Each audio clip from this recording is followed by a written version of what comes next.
Welcome back to Echo. Let's see. Oh, my arm is itching. The game. This. Wait, did I say new game? I didn't mean new game. Load game.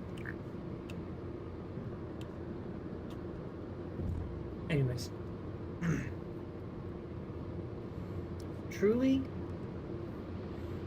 What the hell? Jenna repeats herself.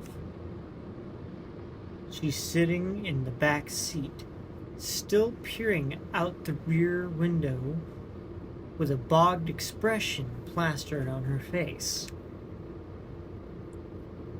I hear you. What a fucking mess. At least now we know they're hiding something.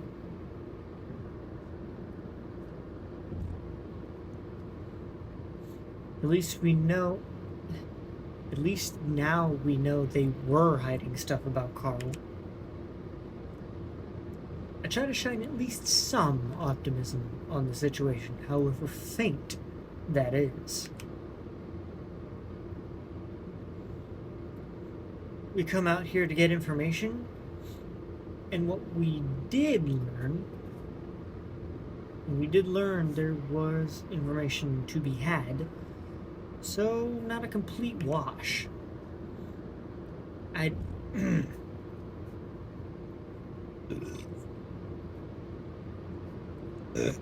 Excuse me. I don't believe for a titty fucking second that Carl's dabbling in crank. Not saying they're responsible, but they do know something. Honestly, I don't believe they have the wherewithal to plan a successful carryout. Something as malicious as a kidnapping. Are you sure? Are you sure? Flynn lets out alongside, keeping the truck steady along the dirt road with one hand while the other rubs his scaly face. That doesn't help us figure out what the fuck to do next. We're the goddamn cops. I'm the fucking city clerk. Why am I stuck doing this shit? There's silence in the cabin. Jenna turning back around to peer in Flint's rearview mirror at him. Because you're his friend and you care about him. Flynn seethes at those words. That's not helping, Jenna. Pull out my phone, holding my thumb over the display button. Only 50% battery left. I'll have to remember to charge it later. Should I text Leo? Text him what? Did you want him to raw you again? Flynn lets out a little huff, and Jenna gives the lizard a stern look. What? I mean about what they just told us. There ain't no reason to. It's all pussy willow lies. After a while, he sighs, sounding defeated. Flynn reaches into his pocket, holding up his slightly antique-looking phone. I'll just post in the group chat a quick summary. Okay? And I'll make sure to let him know how sketchy they were being. A nod despite the fact that no one is currently looking at me.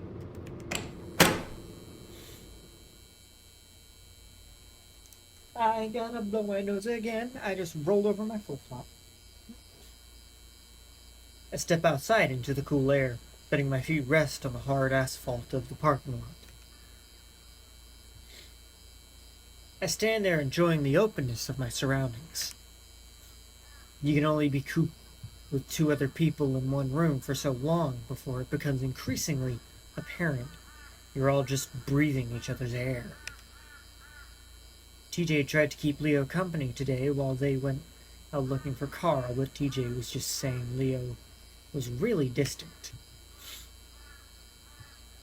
They ended up getting to the little recreational camping spot right before the lake, and Leo just said he had to go. Left TJ there without a ride. He said he didn't mind because he enjoyed the walk, but Leo's behavior had him worried.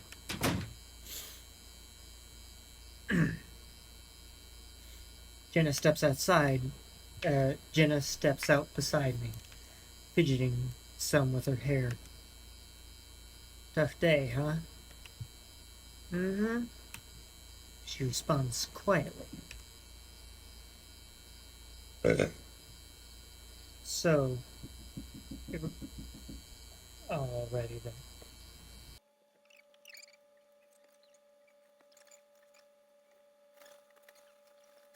Wait a minute. Every time. So, if we're gonna search tomorrow, I'd actually rather not talk about Carl and the search effort right now, if that's alright with you. Jenna pauses, crossing her arms over her chest. I know that sounds bad, but we truly are doing everything we can for him. Absolutely above and beyond. Got a few more places on the outside of town that Flynn and I were going to look at as well as some more phone numbers to call. Flynn's gonna text us with all the details in the morning, so that's settled. Let out a little exhale of relief. Honestly, I have no idea where else to look, so props to them if they were able to scrounge up a place or two. Well, what do you want to talk about then? Jenna leans up against the nearby post, luminescent light giving her fur a slight halo effect. She's looking at me now, eyes tired and the very faintest of smiles crossing her muzzle. To be quite honest, not much talking is needed. Her smile grows less faint, her tired demeanor shifting to something more akin to cozy warmth. It's infectious, and soon I'm smiling just the same. Your company's fine enough. Really? Oh. Static is gone now, thank goodness. Really? She nods. Well, same for you. That's good then. It's very good. Great. She lolls her eyes, standing there with that look like she's waiting for something. It takes me a second to realize what for.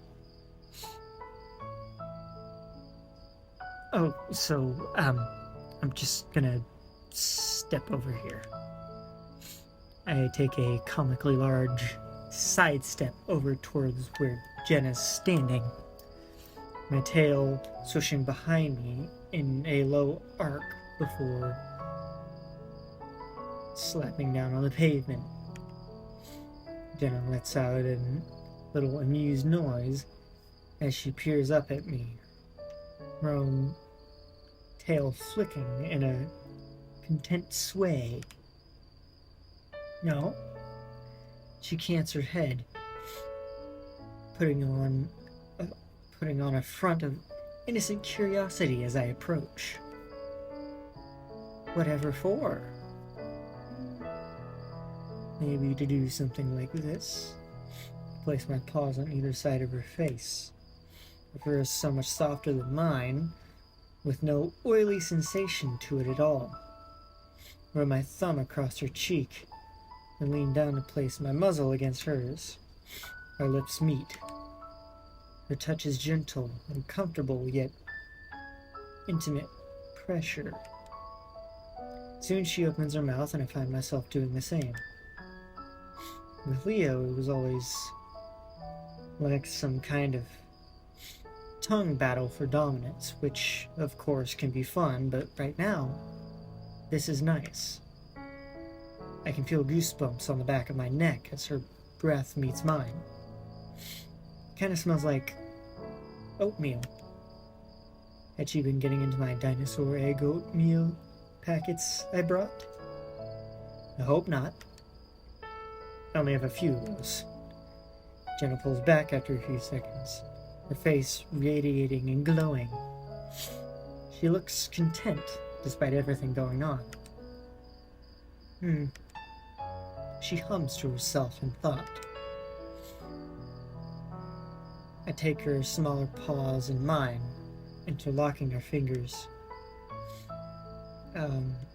Is something on your mind?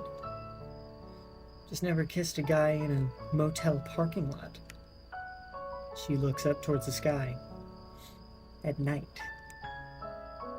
Oh.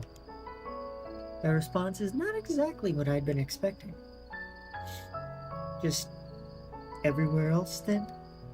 Eddie's putting on a big, goofy smile to emphasize how much I'm joking and hoping to God she doesn't get offended. Right. I'm just making sure I remember to add it to my list.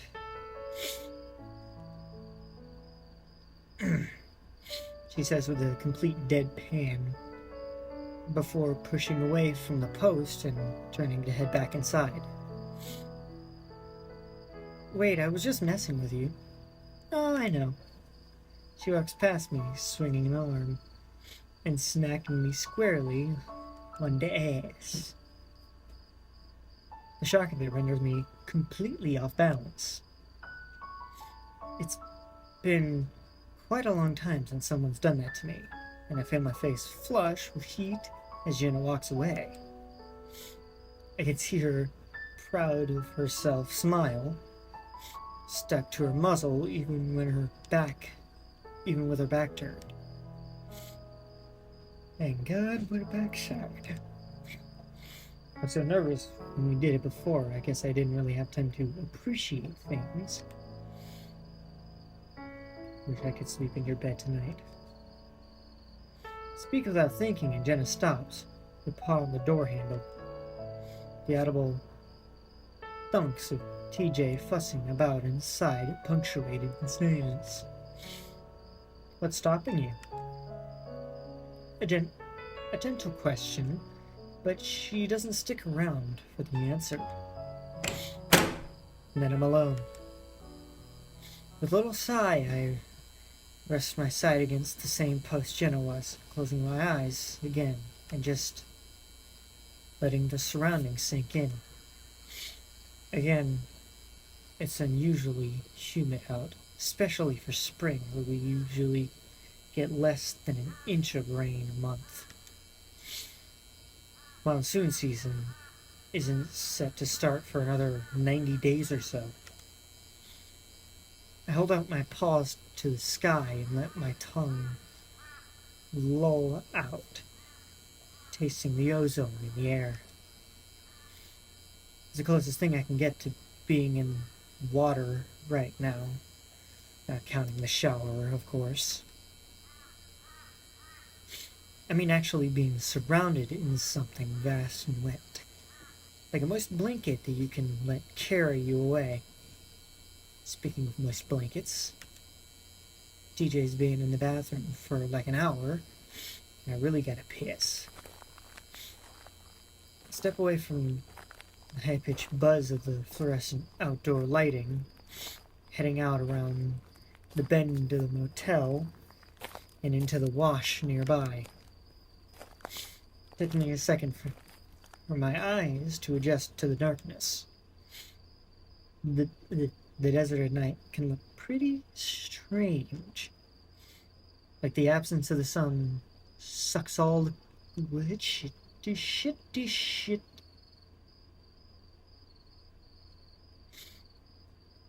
Like The absence of the sun sucks all the color out of the world. It makes trying not to fall into a ditch all the more difficult when everything starts blending together. Once I find a good spot hidden away from any of the motel windows, I turn my back to it and get to leak taking. I'm making a concerted effort this time to not piss in myself. If that happens twice in a row, Jenna's going to start thinking I have a fetish or something. Water sports. Why do they call it water sports anyway? If you're actually into water sports, you can't. Water-based sports, you can't really talk about your hobby so that the perverts in the room thinking you like piss. Though to be fair, there's much worse stuff out there to be into. You're not wrong. I remember for the longest time, Flynn had this whole repetition of being into I think it started after someone called him a shit pusher because he was gay. Of course, he told him that he was and loved doing it. And that got all ambiguated in the high school social mill unit. Flynn was apparently spending his weekend diving into septic tanks. Flynn wasn't remotely pleased when that stigma didn't go away. And of course, I thought it was hilarious. Strangely enough, that never got applied to Leo and I. With all of our PDA. I guess there's a crunch noise beside me. Fried bramble being treaded underfoot, and the sudden scuffing of dirt.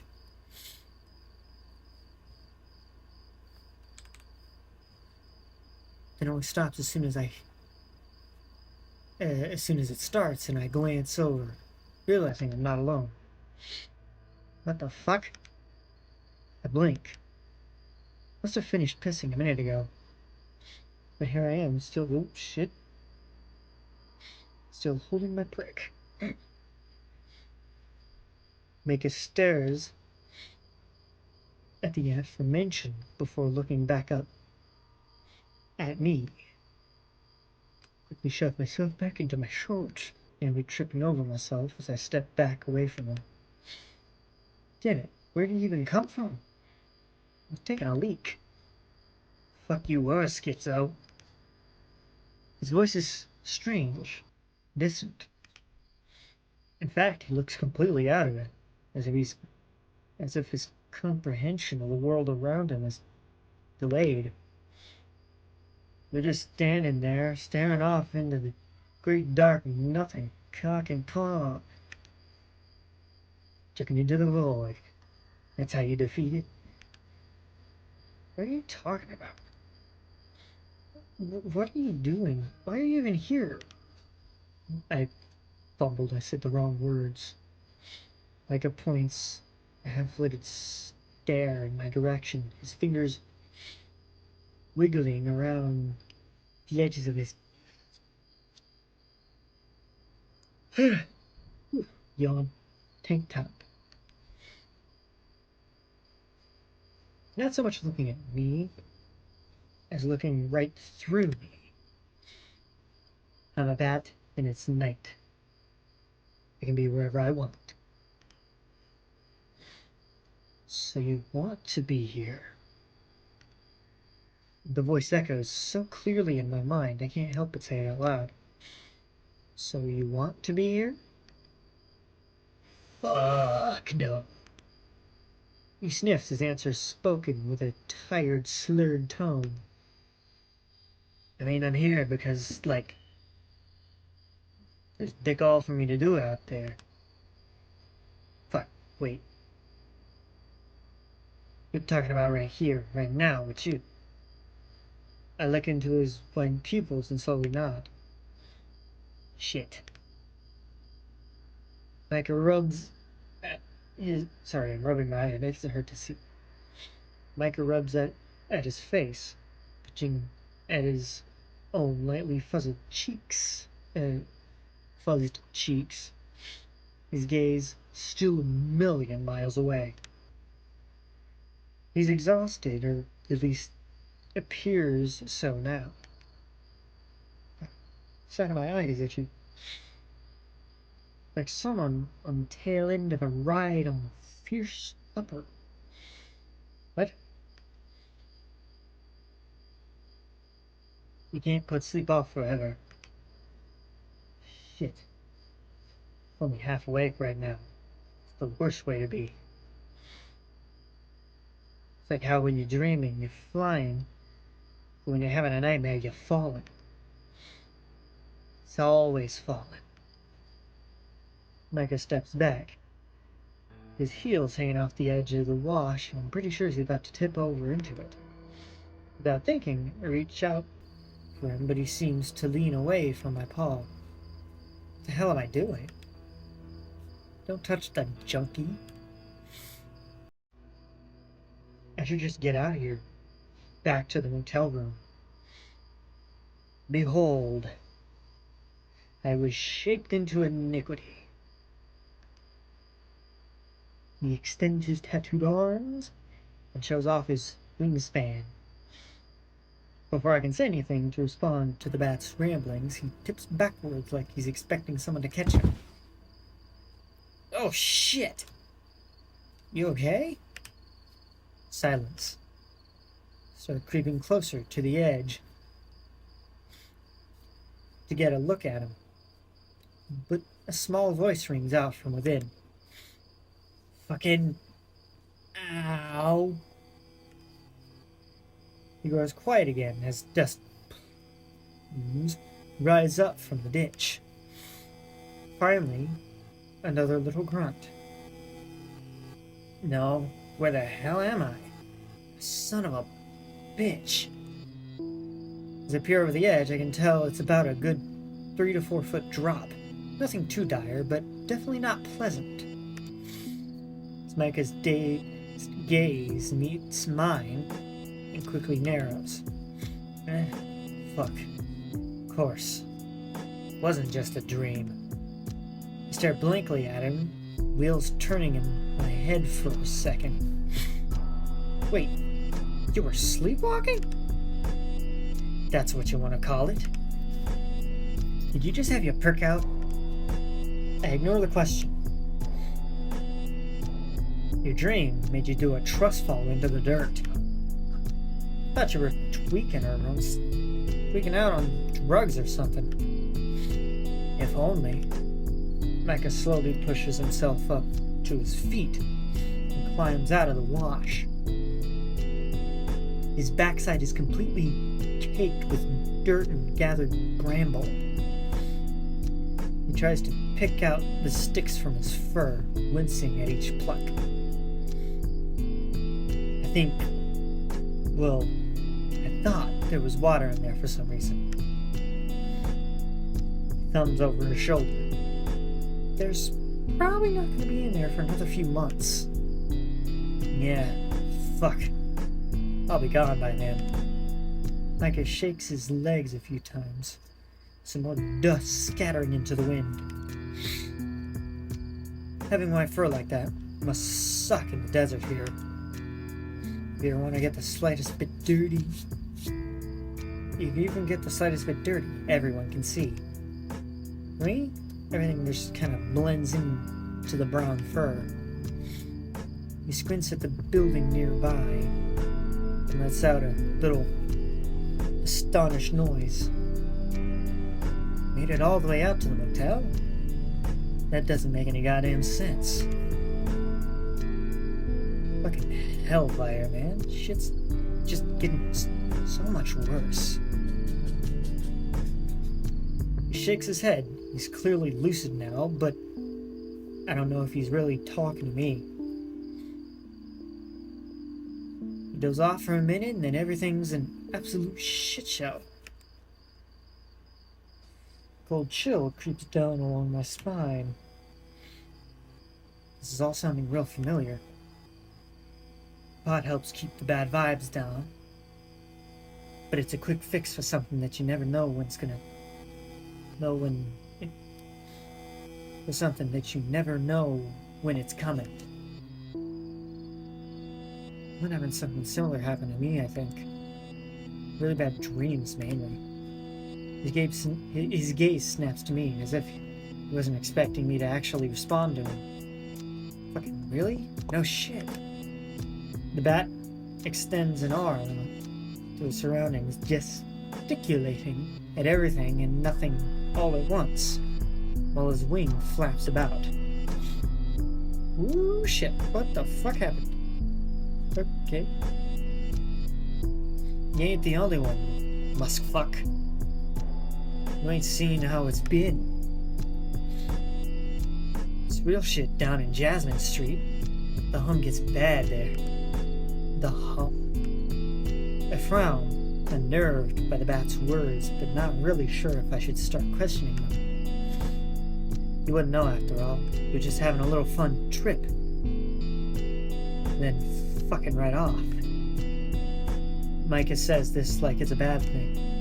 However, I'm not guilty about wanting to get the hell out of here at the soonest possible convenience. When we find Carl, of course.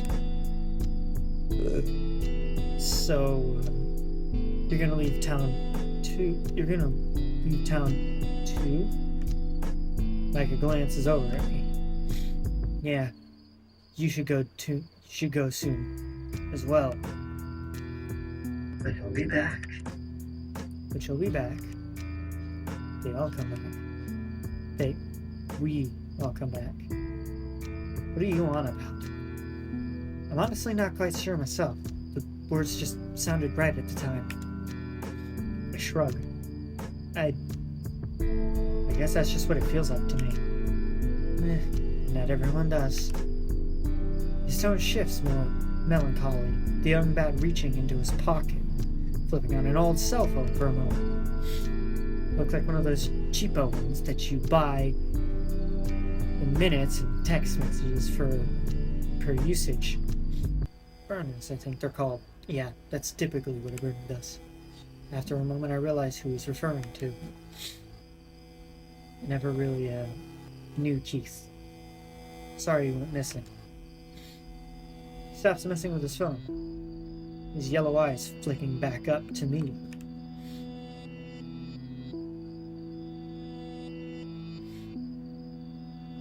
You didn't know him, and you're not the reason he disappeared, so stop talking like you're personally involved. I feel myself starting to get a little frustrated. I don't know why I'm still here. In fact, I don't know why Micah's still here. He's just lingering about, even after he claimed he came this way to sleepwalking or whatever. What was Keith doing before he went missing? This is the point where I seem to have Micah's full attention. He glances around for a moment before stepping forward and lowering his voice to a quiet rasp.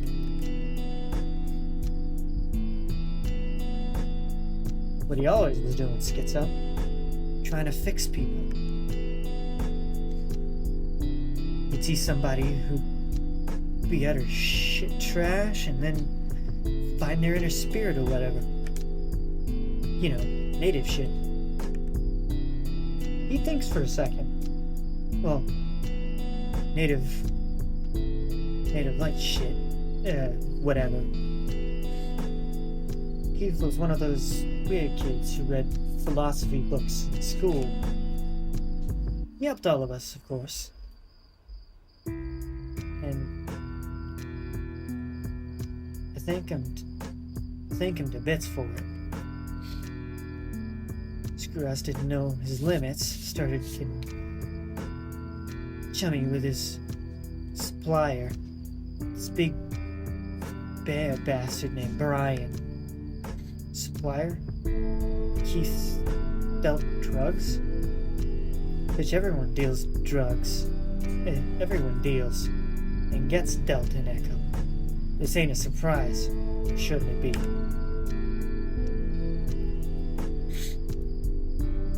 So let me get you off your moral high horse right now. He squints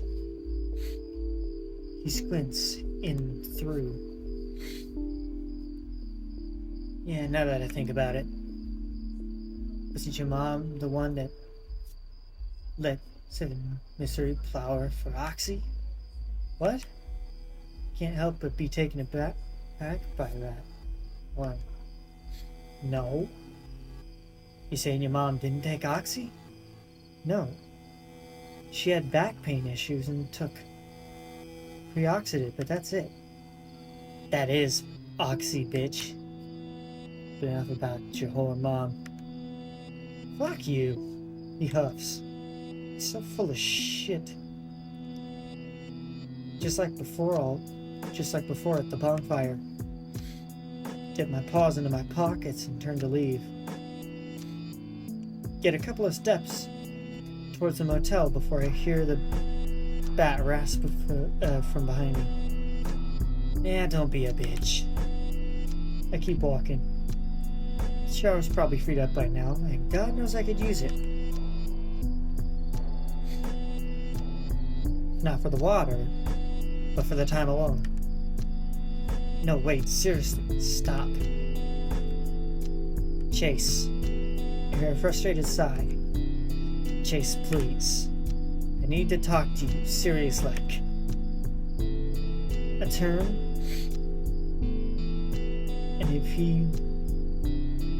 and if his sight is any good, you can get a good view of how done with his shit I am from my expression alone. Keith tried to help this supplier turn his life around and all that. I hesitate. I didn't expect him to start talking about Keith again. He saw the goodness in him, etc., etc. Before all this, Keith would always talk me out after school on Fridays. Take me out after school on Fridays. We go flying these RC planes we tinkered with down by the river. I mean, it sounded about as fun as plucking pews to most folk now. But little me loved it. The moment he started getting close to Brian, that stopped. We saw him less and less until poof. Keith's gone. No one knows where he went, including Brian. So claimeth he. And I had nothing left here. My anger with the bat begins to fade as he looks me straight in the eye. There's something about the tone in his voice that's different. Like this is actually a matter he's thought about for a long time. Like, are you? I exhale, stepping forward and lowering my voice. Are you trying to tell me something? Something about Carl? No. I'm trying to get you to whip out your dick again. Bat flares his nostrils as he steps closer, covering my crotch with a free paw, and he rolls his eyes.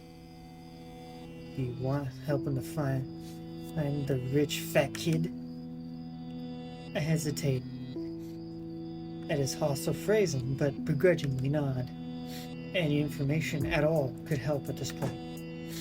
Yes, I want help finding Carl. Do you know anything about that? Do you know anything that can help us? Cool. And hopefully. He doesn't speak for a time, rolling his cell phone in his paws. Don't report anything about to tell you to the cops. I'm genuinely trying to help you, but I need you to swear that. Sure, whatever. So I won't tell the cops. I lie. Well, what I'd probably do is I'd tell them that someone told me, but I'd tell them that said person asked to stay anonymous. Good. Nothing I did is really illegal, but it can be implicating as hell if you didn't find your friend. just about the meth you guys said Carl was taking? No, that was bullshit. I knew it. Well, Flint knew it. Like hellfire. I'm gonna start ratting fuckers out in front of everybody. The Hendricks house was marked. Jeremy tipped Clint off that Carl was staying home alone. Clint then brings me on to scope shit out, just before midnight at 11. I can see well in the dark and got a good look at their alarm system. That's when I noticed two big glowing eyes staring back at me. Don't know what happened.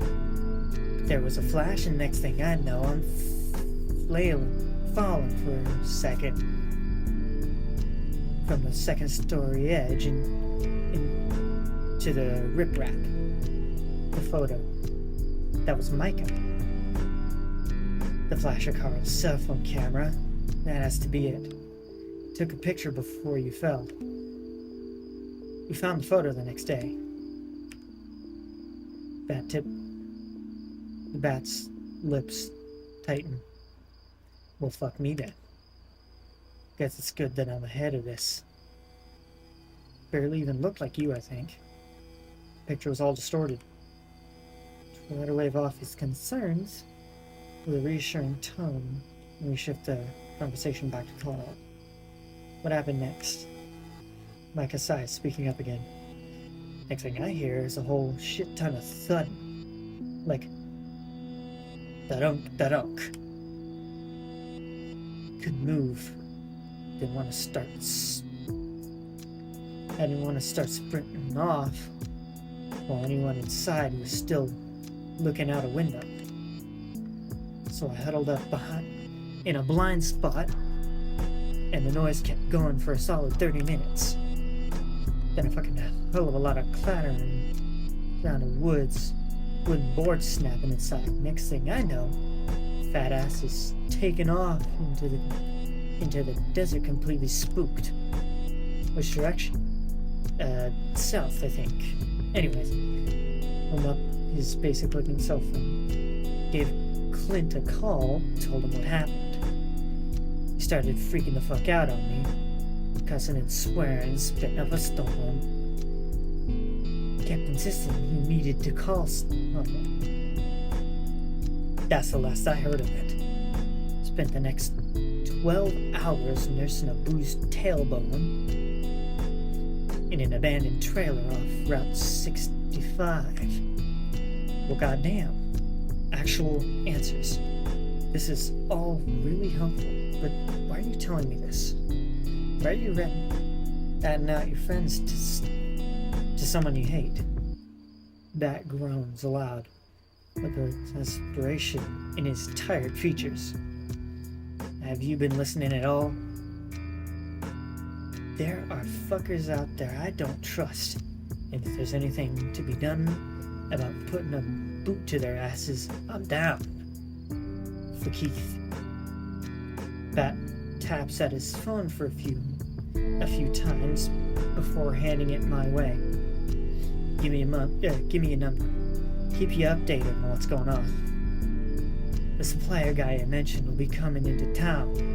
I'll see if I can get some more info out of him and Clint about the Ram. Take the phone slowly, using the tiny button-based number pad to put in my number. There's probably a few ways this can come and bite me in the ass, but at this point I'm pretty damn desperate for a lead. I just never would have expected it would come from Micah of all people, willingly at that. And here I thought you hated me. I don't care about you enough to hate you, Schizo. I handed Bat back his phone, unsure of how to feel about that response. And if I don't hear from you by the time we have to go someday, you should get the fuck out of Echo. His tone is flat, matter-of-fact statement that he believes doesn't need further explanation, and not a response, wondering if it's too late to take my number back. Well, if that's all, Glance back at the motel. Micah looks too. Yeah. Yeah, actually there's one more thing. I perk a brow in his direction. Still with the wolf boy, Leo? I remember him getting skittish about him earlier. He's acting nonchalant, but there's definitely something more to his question than casual curiosity. The answer to the question itself is also a complicated one. Not really. Why do you ask? Yeah, I don't give a shit. He looks down at his phone as he says this. No lie. Then why'd you ask? He just... I hear he talks a lot of shit. I was wondering if he ever talked shit about me. Micah folds his arm over his chest, staring at his phone screen. To be honest, I don't even recall a time when he ever mentioned you by name. It's the truth. Out of all of Jasmine Street kids, Micah was one I never really heard Leo talk about. Figures. What? I'm out of here. I'll text you in a bit. Bat turns and heads off. There's something about him that sticks with me, and I can't quite put my finger on it. Once he disappears around the corner of the motel, I take out my phone and tab over to our group chat.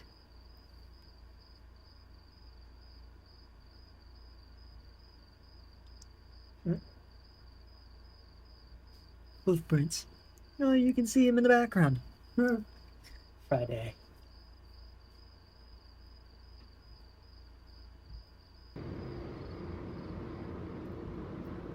I'm a great swimmer, I swear. The young woman's voice.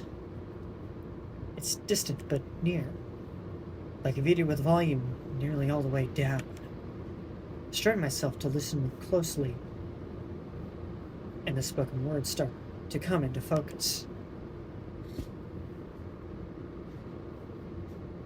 That's doubtful. You're a Yoda after all. Man's voice, absolutely, also barely audible. I'm inside the cabin of a large vehicle. It's rickety, and I have to hold on to something to keep myself from shaking all over the place. I can see two people in the front now, their silhouettes pronounced, but I can't make out their faces. It's like they're distorted. Water droplets on fresh ink. The one in the passenger seat is a woman, Coyote. She has lots of jewelry. Not that I can see it, but it jingles around whenever she moves. That reminds me of my mom. The man on the left who's driving is an otter. He's wearing a hunting cap that's too small for his noggin. Whenever he turns his head, I catch a glimpse of him in the mirror, his face blurred. The only part that's distinguishable are his eyes, like shining blue headlights in the dark. I think I'm seeing things from his point of view, even though he's not really me. The cabin behind me, behind the two front seats, is roomy, like a van. In fact, it feels like there are more people behind me, but I can't look over my shoulder. I'm stuck, shaking around between the front seat and somewhere in the back, near the rear cabin doors. Yeah. And you're a dirty speciesist dog. The times are changing, and you best get with them, elsewise I might need to find myself a more sophisticated company. You hear? The woman responds. This is also familiar for some reason. Deja vu. Jan, you read dirty novels and you eat fast food like a hog. Heard of Macedo witch doctors who are more worldly and sophisticated than you. He grunts, laughing a little at his joke. Oh, please, darling. You read like a novella. Reading a little novella with the word penis in it ain't gonna damn me straight to hell.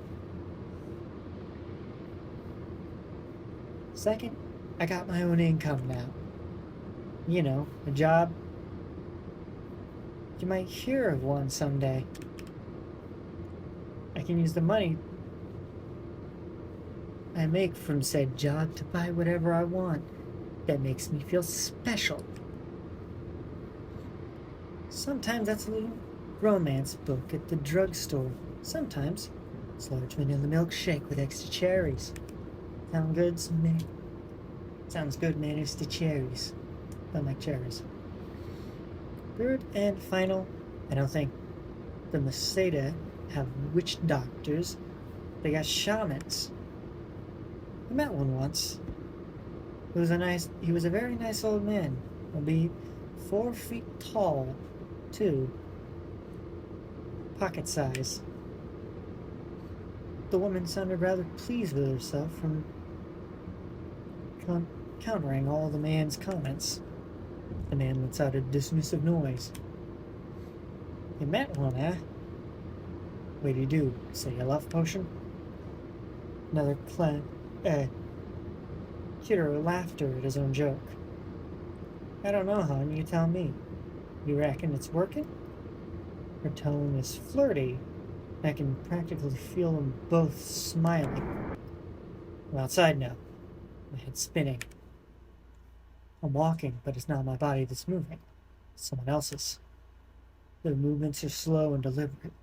Stab of pain when the body's left leg moves too high. Joints rotate at the knees. The front of their arms is ice white, and the muzzle is feline.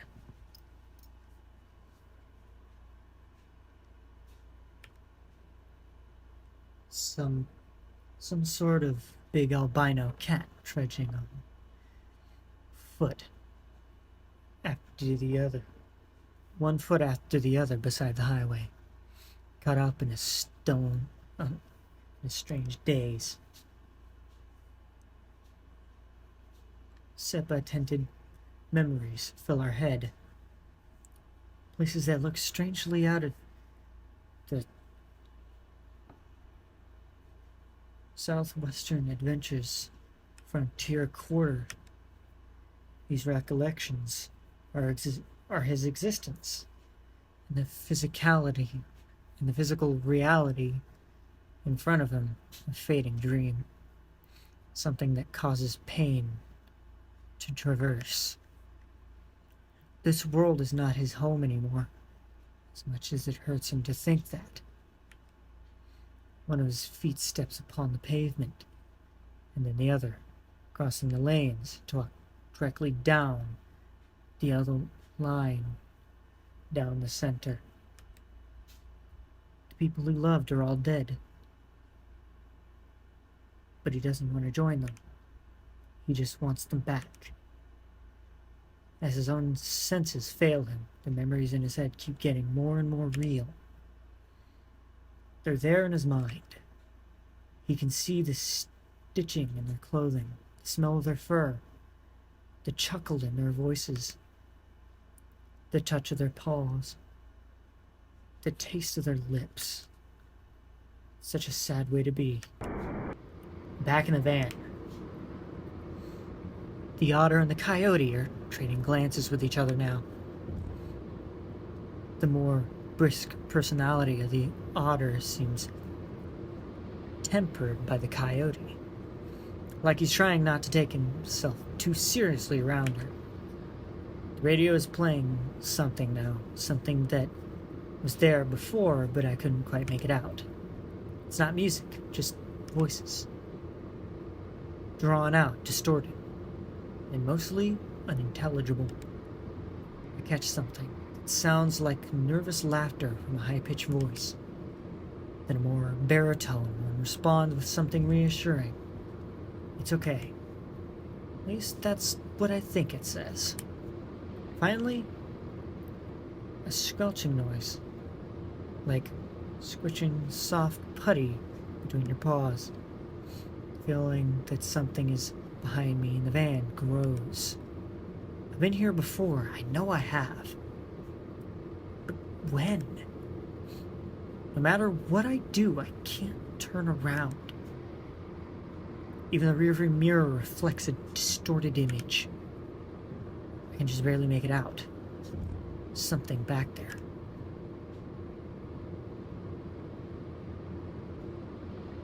Undulating in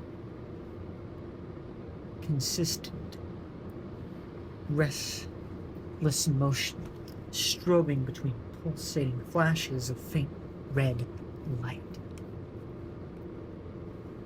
There's an applause, like someone clapping. I'm adjusting my pants.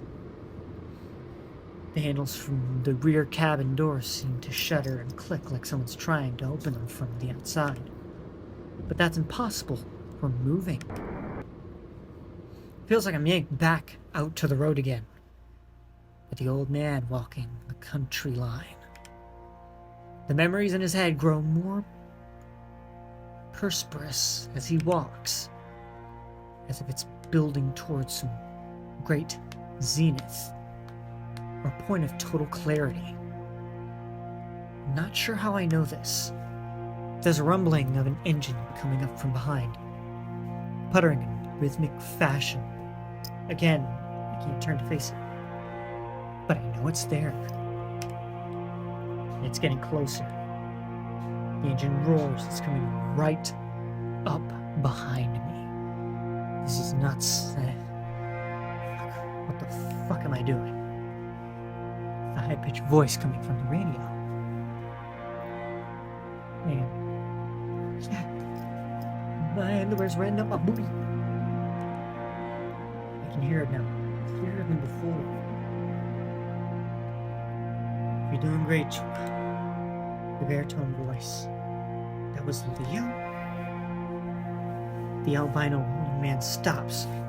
Exactly heard these two. Heavy breaths escape my throat. It blaze forth, fogging up the windshield.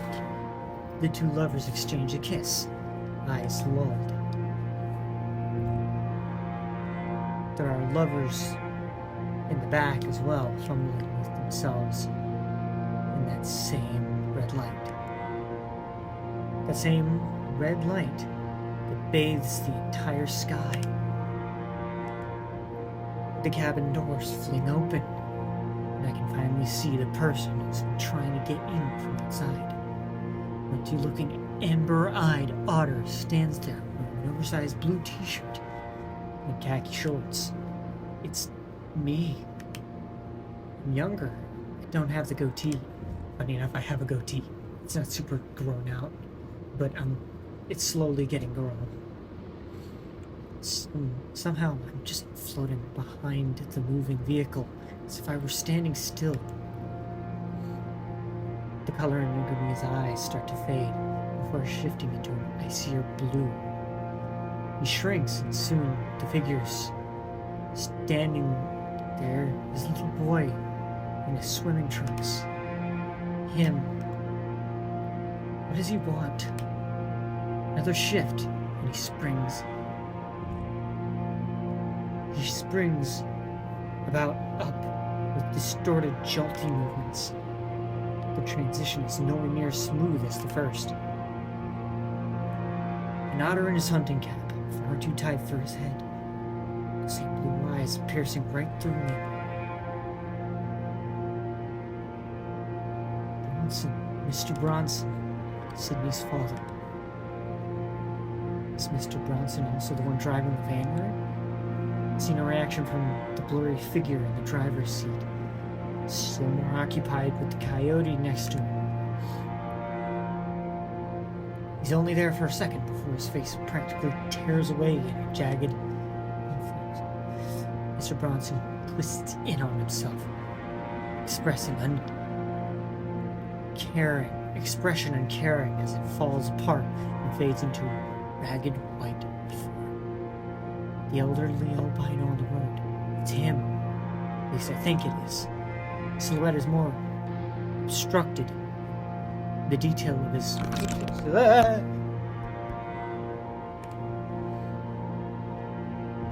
The details of his features somehow darker. His form floats there for some time. Keep waiting for it to shift, but it doesn't. Instead, it turns its head to look directly at me with its dark red eyes. They widen, still peering, and I try to step back, but I can't move. Like fluorescent bulbs, they begin to illuminate, blinding me as they grow closer. I held up my paw just as the old man's mouth opens, about to speak. Whoa. Jesus! Oh. Janice, you okay? Bronson, what did you just hit? Bronson, don't just sit there. You answer me right now. I don't know. Jesus, sweet Mary Christ. Mr. Bronson is despondent, while Janice is starting to get frantic. Everything's dark. I can see a slight red splatter on the center of the windshield. A large chunk of fur is caught in the wiper. Mr. Bronson steps out of the vehicle, his blurry form flickering to something a little more focused. His clothes are loose, hanging. Jeans, bell bottom. Very 60s. I can see the whiskers on his face like they were my own. It starts practically beating out of his chest, his first damp with cold sweat. The fear is electric, buzzing hum, which permeates the landscape. Are they hearing it too? I decide to move with him, seeing from his point of view. Mr. Bronson covers his face, while trembling. Can't see anything in this darkness. The otter nearly leaps out of his fur, startled by the voice. The weak, desperate cry, gurgling of pain, following it immediately after. Mr. Bronson runs to the source of the pathetic sound, Janice getting out of the van as well. She clutches her bag to her side, her high heels clacking against the asphalt. Bronson, oh my God, I can't do it. I can't do a woman's voice. I see it. I see him. The albino feline is stuck between the fender's skirt and the wheel itself. A space about a foot wide. He's practically folded into it, like snapped upwards, jutting out to the side. Wild red eyes dart from Mr. Bronson to Janice, and back again. I can't tell if he's pleading for help or asking why. All I know is that he's in excruciating pain beyond the capacity for tears. Just instant shock. Images flash before his eyes, and now he's not looking at anyone at all. He's devoid of movement beyond the rapid heaving of his chest. Jesus! She screams. His shoulder's caught under the tire, and he's bleeding. Oh God, Bronson, we gotta do something. I know we gotta do something. He shouts back at her, eyes nearly popping out of his head. Jack. Janice gasps as the old man begins to speak again. A look of recognition crosses her no longer blurry face, and she points towards the back of the van. Get the jack! Mr. Bronson blinks, then quickly rushes to the back to get his toolkit, flinging the doors open. In place of obscure lovers, are mound of tarantulas burrowing into each other as if trying to hide.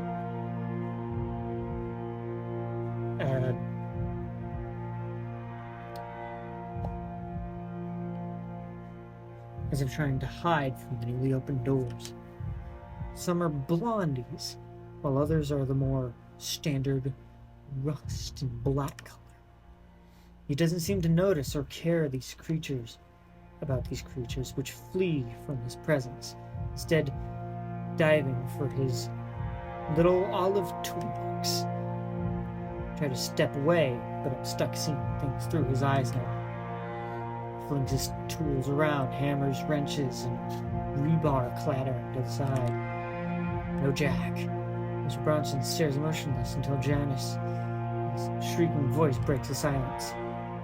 What's taking so long? Get him out of there, Bronson. The otter exhales shakily. Then he makes his way back to Janice, giving her a look. Help me lift. What? I said, help me lift. You kidding me? You don't have a jack? Shut up and help. Bronson slips his paw under the side of the van, next to the wheel, squeezing his palm against the chrome. Janice quickly does the same on the other side of the wheel. On 3, lift. Mr. Old Man, we're gonna get you out there in no time. Just gotta slide free once this goes up, okay? She tries to put on a reassuring voice, but the albino just stares past her with those intense red eyes. 1, Bronson, I don't know if I can do this. 2, she shakes, tears beginning to well up in her eyes. Oh God.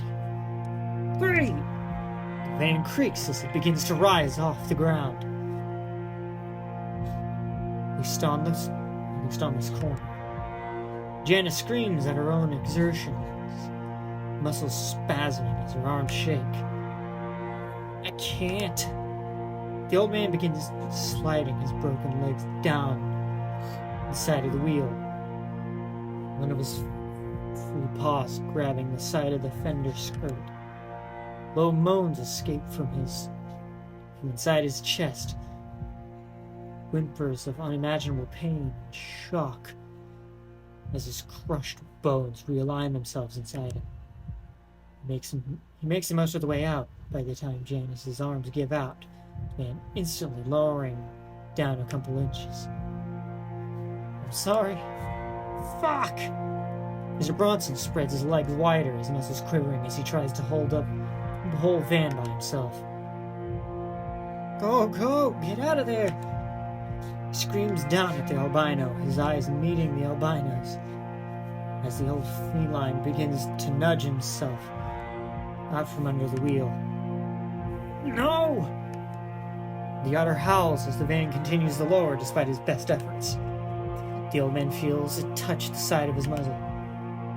His breathing quickens, arms reaching for something, anything to help him. Then some gentle pressure.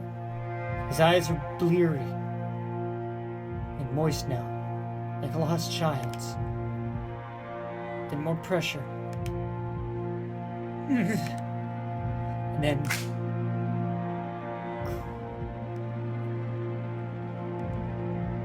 Janice screams. She screams and screams until her vocal cords fray like an old yarn.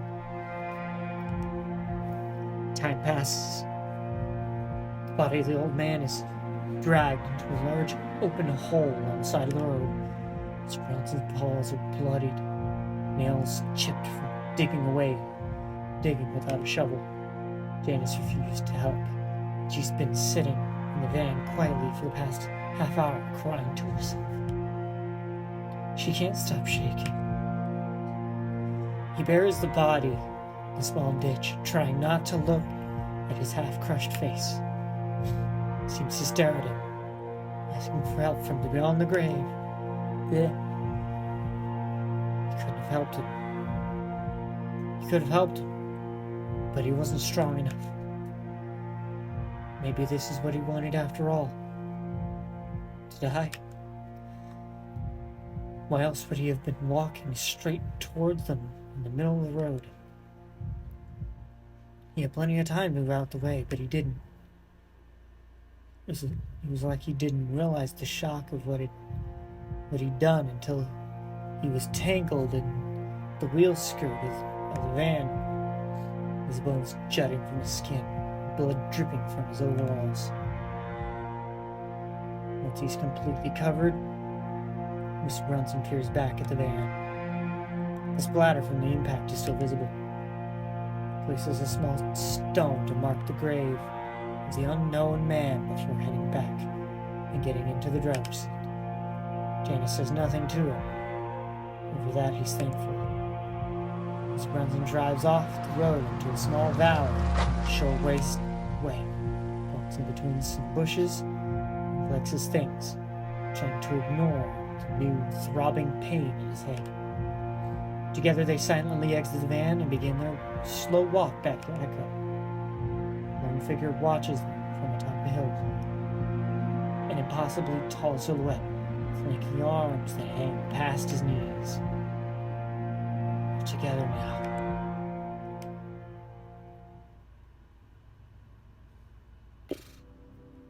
My eyes flutter open, grateful, and greeted by the sunlight peering through the thin curtains.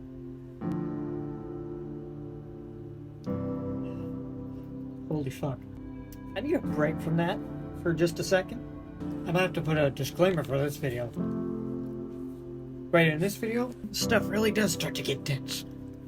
For sensitive topics coming.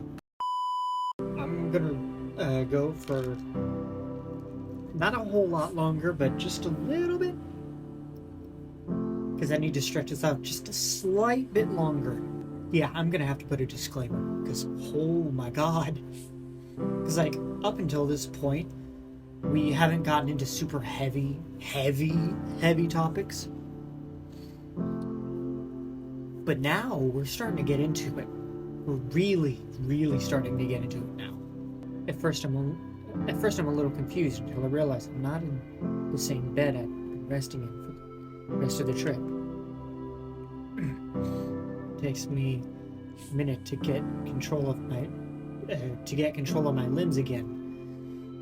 I'm going to turn my head to the side. I see Jenna sound asleep beside me. The way the sunrise is shining through her blonde fur is just perfect.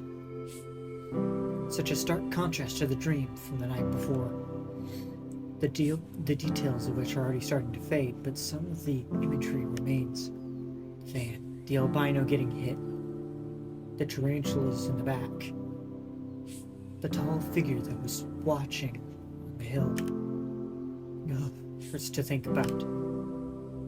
Reach out a paw and gently stroke Jenna's shoulder. Seeing as TJ's out of the room, I scoop myself up behind her in optimal spooning position. Fortunately, thanks to the dream, I've woken without warning one for a change. The moment I touch her, she rolls around, nuzzling her muzzle into the nape of my neck. Her whiskers tickle at my chin, and I have to make a concealed effort to not start giggling. She must not be as asleep as I thought. Because she makes a contented noise as I run my paw down to her hip. She takes hold of my paw and is leaning forward to kiss me. Not open mouth or anything gross, morning breathy like that, but enough to make my heart flutter. Her eyes open a crack and she smiles as she sees me looking back at her. Hey. Hey.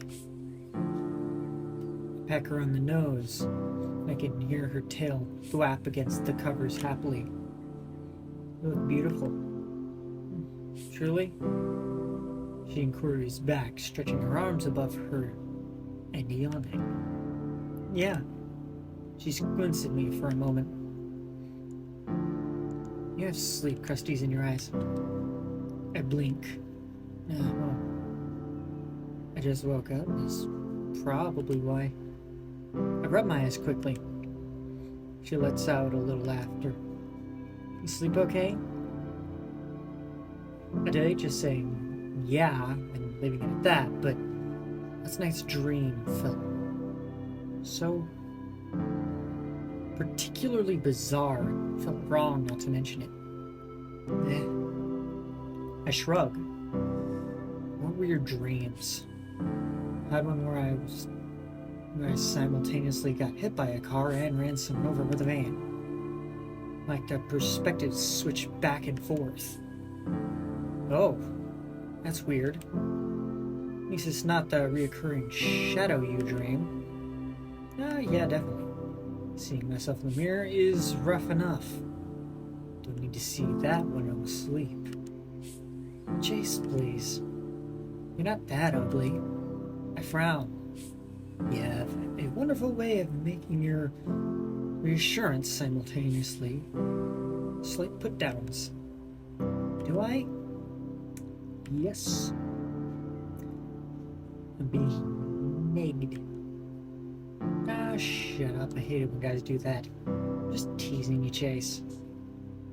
Trying to rate someone's physical appearance has always been hard for me. Especially when they're covered in eye gunk. Come on. I'm gonna wipe it on you. My face crinkles into a look of repulsion. No, gross. I pull her body close to mine, her chest pressed together. This softens her scowl a bit. You know, I keep dreaming about my grandmother. Ah, my muscles! Yeah, fuck, that hurts. Ow. I fucked up my arm a couple days ago. My muscles still stinking hurt. Must have pinched something. Really? Yeah, it's strange. Especially the one from last night. Oh wait, looking at her expectantly. I was younger and in my bedroom back at my parents' place. Well, it didn't look like my bedroom, and everything was kind of hazy. But I could hear the old hot water heater in the corner. I was being read a story from one of those children's books with the golden spines. You know the ones, right? I nod. Oh yeah, wow. I haven't thought about those in ages. My parents used to read them to me all the time when I was little. Couldn't fall asleep without them. No, I can't recall ever being read a story outside of school, so that's why it was a bit unusual. Who was reading you the story then? Hold on, I'll get to that in a second. The story was a fairly basic medieval fairy tale, with the king having been eaten by a dragon and a brave warrior venturing out to slay the beast. And despite it being a story I was being told, it felt like I was watching it happen for real, like on a TV. The warrior travels a great distance to confront this dragon, but when they finally meet him, they falter. Inside the dragon's lair, the warrior finds a baby dragon, whom the big one was trying to protect. The king had wanted the dragons dead, stating they were all monsters and caring. But at seeing the big dragon protect his young, the warrior knows this is not the whole truth and spares the dragon. Noble guy. It wasn't a guy. In fact, I believe it was my grandmother. The one you told me about? Yes. How do you know that? Jenna's brow furrows slightly as she thinks. I'm not sure exactly. At the time, it felt implicit, obvious. Like, who else could it be? So, warrior grandma doesn't kill the dragon, and then what happens? The gaze shifts as if searching for something fleeting. I don't think anything happened. It just sort of hard cut back to my bedroom. I could see the sun starting to rise through the window. The sky is still orangey and red. You know, like how it gets during a drought when there's lots of dust in the air. Despite all this, the room looked even darker. Couldn't see who was reading the story to me. Just that they had big red eyes. And then I woke up. The last part sounds familiar for some reason, but I have difficulty remembering why. Wow. Wait. Was that Samuel? Wait.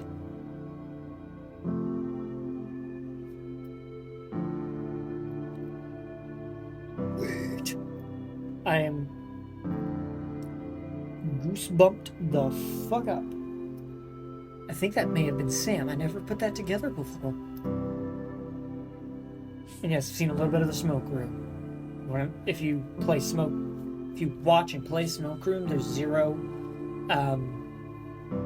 There isn't any spoilers for this game. It's a precursor, so none of the events have happened yet. So it's what the town is and the first events that cause everything to kind of snowball up till Echo and beyond with Arches. I don't know if I'll be able to play Arches because as I have come to see, while the topics here are certainly dark, the topics are much darker in Arches. It's a lot heavier for me because I've watched a small little bit of the intense parts, and I mean, it felt like I nearly had a panic attack and nothing was happening. It's scary. I am drifting.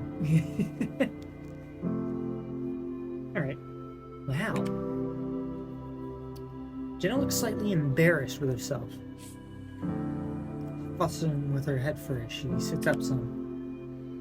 Discussing dreams can be a great way to help discern internal stressors in one's life. Turn slightly defensive, pathetic, using words way too fancy for the early morning.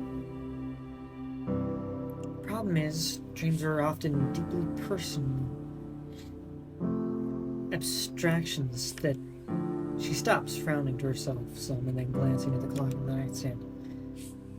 It's probably going to be our turn to on search duty here in a bit. The information we got from Micah is really helpful if true. Here's hoping he pulls through with his investigation. Yeah, to be honest, I was kind of a lot happier and thinking Carl just went on a bender and got lost somewhere. He still might have, judging on how you said Micah described him acting. At least now we know the general direction he took. Right. Look at the neatly made bed on TJ's side of the room. He intentionally gave us a bit of a strange look when I mentioned I was gonna bunk with Jenna tonight. Can't tell if that's because he was curious about our relationship or offended that I wasn't sleeping with him. I clarified that he didn't snore, just in case. Oh, Jesus! Jenna's phone vibrates beside us. That was a really loud vibration. That must have been really intense. Clearly comfortable. She lets out a little sigh, clearly comfortable and not wanting to move. Yep. Hey. Sorry. If I had longer arms, I'd grab it for you. Oh, such a gentleman. Don't worry, you're plenty long, Chase.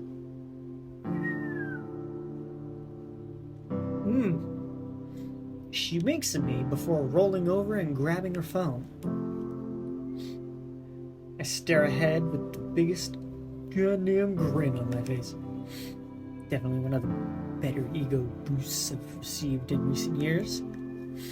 Right up there with when the hipster barista girl at the downtown coffee shop told me I had foreign rock star vibes. Pretty good compliment, honestly. Foreign rock stars are kind of sick.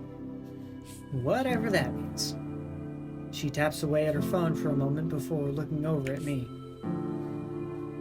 Gonna meet up with TJ down at the diner for breakfast. Some eggs and bacon sounds amazing to me right now. I'm usually not the sort of person who gets hungry as soon as they wake up, but that does sound pretty good. You know, some jam and toast too. Now you're talking. She gives my rump a little pat, and my heavy tail thumps against the mattress. No, I know you took one last night, but I should probably take a shower first. I think it says, I know I took one. Gotta, get all the goop off me that's so offensive to you. Oh, she cants her head in my direction, setting her phone back down. Thank you for being so considerate to those involved around you, Chase. We appreciate it, truly. Grunt idly and slide myself off the other side of the bed. I'll meet you down at the diner. Gonna walk down there this time. The reception's been kind of weird this morning, but I'll text TJ her order. Thank you. I give her a little thumbs up, and she smiles, leaning over the edge of the bed and beginning rifling through her suitcase.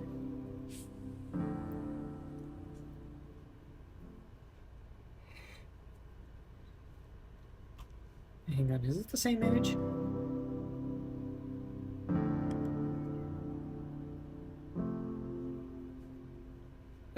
I can't tell if it's from the same room. When I step out 20 minutes later, I notice that my phone is flashing with a new notification light. Click it on and notice a new message. It's Maker. Your BF is fucking shit up. Hitting Clint. Get down here to Jasmine Street now. Oh shit. I'm gonna leave it off there because that's actually a really good cliffhanger, and I managed to boost the time a little bit. That's the last video I'm going to make before I assume shit starts really hitting the fan. Because shit has already been a little crazy with Leo punching a arcade cabinet. Then there was a couple other things, and there was the weird dream vision, which was how Samuel Iron died. This has been Echo. If you liked this video, my camera has veered. You can see the cartoon movie pull it a little bit. Fix that. Because it keeps sliding this way, revealing behind it. I'll have to cut that off a little bit. But if you like this video, like, comment, subscribe, blah blah blah blah blah blah. The stuff. Suppose I'll catch you in the next video. Bye!